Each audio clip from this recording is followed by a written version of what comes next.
मी प्रियंका. आपण बघत आहात शंखनाद. आता आपण विकासनगर इथे आहोत. आज संत श्री गजानन महाराज यांचा प्रकट दिन सोहळा. संत श्री गजानन महाराज आध्यात्मिक सेवा मंडळ यांच्यातर्फे आज प्रकट दिन सोहळ्याचं एक भव्य आयोजन करण्यात आलेलं आहे. सकाळपासून संत श्री गजानन महाराज या मंदिरामध्ये भाविक भक्तांच्या रांगा लागलेल्या आहेत. सकाळपासूनच भाविक भक्त गजानन महाराजांच्या दर्शनासाठी येत आहेत.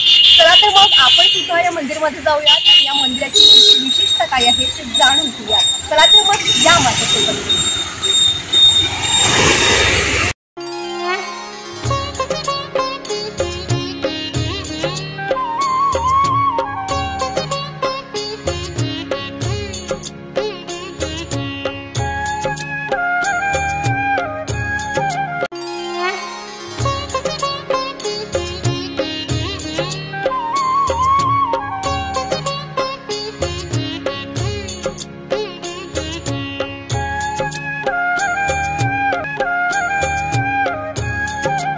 संत श्री गजानन महाराज यांचा प्रकट दिन आज मोठ्या भक्तिभावानं साजरा केला जात आहे. या निमित्तानं नागपूर शहरातील विकासनगर येथील श्री गजानन महाराज मंदिर आकर्षक फुलांनी सजवण्यात आलं आहे. तसंच विविध धार्मिक कार्यक्रमांचं आयोजन करण्यात आलं. आजच्या पवित्र दिवशी पहाटेपासूनच मंदिरात गजानन महाराजांच्या दर्शनासाठी भाविकांनी मोठी गर्दी केली. मंदिरात गजानन महाराजांची विशेष पूजा, अभिषेक आणि महाआरतीचं आयोजन करण्यात आलं.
गजानन महाराजांची अखंड सेवा आणि त्यांचं तत्वज्ञान भाविकांसाठी नेहमीच प्रेरणादायी राहिले आहे. त्यांच्या प्रकट दिनानिमित्त मंदिरात भक्तिमय वातावरण निर्माण झालं आहे. गजानन महाराज की जय अशा घोषणांनी परिसर दुमदुमून गेला आहे. गजानन महाराज मंदिर आध्यात्मिक सेवा मंडळाच्या वतीनं भाविकांच्या सोयीसाठी विशेष व्यवस्था करण्यात आली. मंदिर प्रशासनानं गर्दी नियमनासाठी स्वयंसेवक तैनात केलं असून दर्शन व्यवस्था सुरळीत पार पाडण्यासाठी विशेष नियोजन करण्यात आले आहे.